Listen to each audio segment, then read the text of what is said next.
di depan. Coba. Libur panjang nasional yang mulai berlangsung dari tanggal 28 Oktober hingga 1 November akan menjadi perhatian serius pemerintah guna mencegah penyebaran virus COVID-19. PT Kereta Api Indonesia Divisi Regional 3 Palembang sebagai perusahaan yang bergerak di jasa angkutan akan menerapkan protokol kesehatan secara ketat terhadap para penumpang jasa kereta api. Disampaikan oleh manajer Humas PT KAI Divri 3 Palembang Aida Suryanti, pihaknya mewajibkan para penumpang untuk menjalani rapid test. PT KAI Divisi Regional 3 Palembang sendiri membuka proses rapid test yang bisa dilakukan sehari sebelum keberangkatan.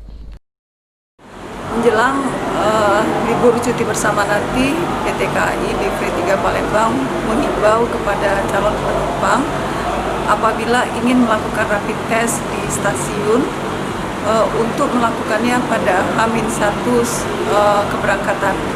Jadi untuk menghindari keterlambatan dan juga menghindari ketinggalan kereta. Di samping itu kami menghimbau untuk tetap patuh dengan protokol kesehatan yang telah kami tetapkan, yaitu menggunakan masker, memakai face shield, menjaga jarak, dan kemudian mencuci tangan di tempat yang telah kami sediakan, dan juga di dalam kereta kami menyediakan hand sanitizer. Nantinya jika dari hasil rapid test ada penumpang yang dinyatakan reaktif, maka tidak diizinkan untuk menaiki kereta. Tiket penumpang tersebut akan dikembalikan secara utuh oleh PT KAI Divisi Regional 3 Palembang. Firman Hidayat, PAL TV.